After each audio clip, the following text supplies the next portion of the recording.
মাগুরায় ধর্ষণের শিকার শিশুটি বর্তমানে ঢাকার সম্মিলিত সামরিক হাসপাতালের লাইফ সাপোর্টে আছে। 10 মার্চ সোমবার হাসপাতালের পক্ষ থেকে সংবাদ মাধ্যমে পাঠানো এক বিজ্ঞপ্তিতে এ তথ্য জানিয়েছে আন্তঃবাহিনী জনসংযোগ পরিদপ্তর আইএসপিআর।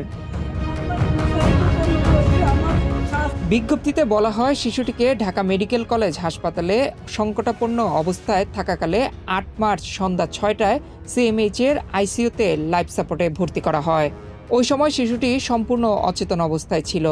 শিশুটির গলার সামনের দিকে গভীর ক্ষত এবং শরীরের অন্যান্য স্পর্শকাতর স্থানে আঘাতের চিহ্ন পাওয়া যায়। বিজ্ঞপ্তিতে আরও জানানো হয়, বর্তমানে সামরিক হাসপাতালের commandant CMH Dhaka, chief surgeon general, উপদেষ্টা ও বিভাগীয় প্রধান শিশু বিভাগ, উপদেষ্টা ও বিভাগীয় প্রধান প্লাস্টিক সার্জারি বিভাগ, উপদেষ্টা ও বিভাগীয় প্রধান শিশু সার্জারি বিভাগ, সিনিয়র আবেদনবিদ্যা বিশেষজ্ঞ, সিনিয়র শিশু নিউরোলজিস্টের সমন্বয়ে উচ্চ পর্যায়ের মেডিকেল বোর্ডের অধীনে শিশুটির চিকিৎসা চলছে।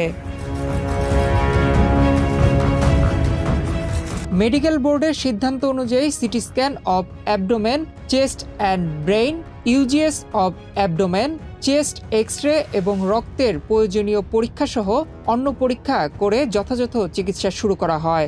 প্রতিদিন স্ট্যান্ডার্ড আইসিইউ প্রোটোকল অনুযায়ী প্রয়োজনীয় পরীক্ষা নিরীক্ষা করা এবং তদনুযায়ী চিকিৎসা প্রদান করা হচ্ছে। বর্তমানে শিশুটি লাইফ সাপোর্টে আছে।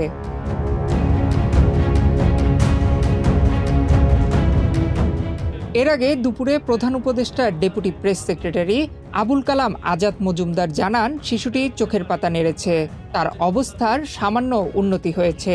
শারীরিক অবস্থার খুব সামান্য উন্নতি হয়েছে। ওর কমান্ড লেভেল 3-এ ছিল, আজকে সেটা 5-এ উন্নতি হয়েছে এবং সকালে শিশুটি প্রথমবারের মতো হাসপাতালে ভর্তি হওয়ার পর চোখের পাতা নেড়েছেন এবং তবে শ্বাসরোধের চেষ্টার কারণে তার মস্তিষ্কে অক্সিজেন সরবরাহ বিঘ্নিত হয়েছিল এবং মস্তিষ্কে পানি জমে গিয়েছিল, যেটা এখনো অপসারণ করা সম্ভব হয়নি। তার বুকের মধ্যে যে বাতাসটা জমেছিল সেটা দূর করা গেছে এবং চিকিৎসকরা আশাবাদী হয়তো তার স্বাস্থ্যের অবস্থা আর একটু উন্নতি হবে 2-1 দিনের মধ্যে।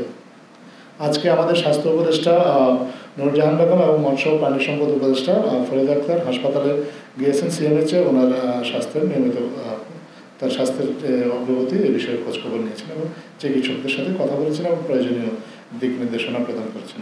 নয়ন বিশ্বাস, বাংলাদেশ প্রতিদিন।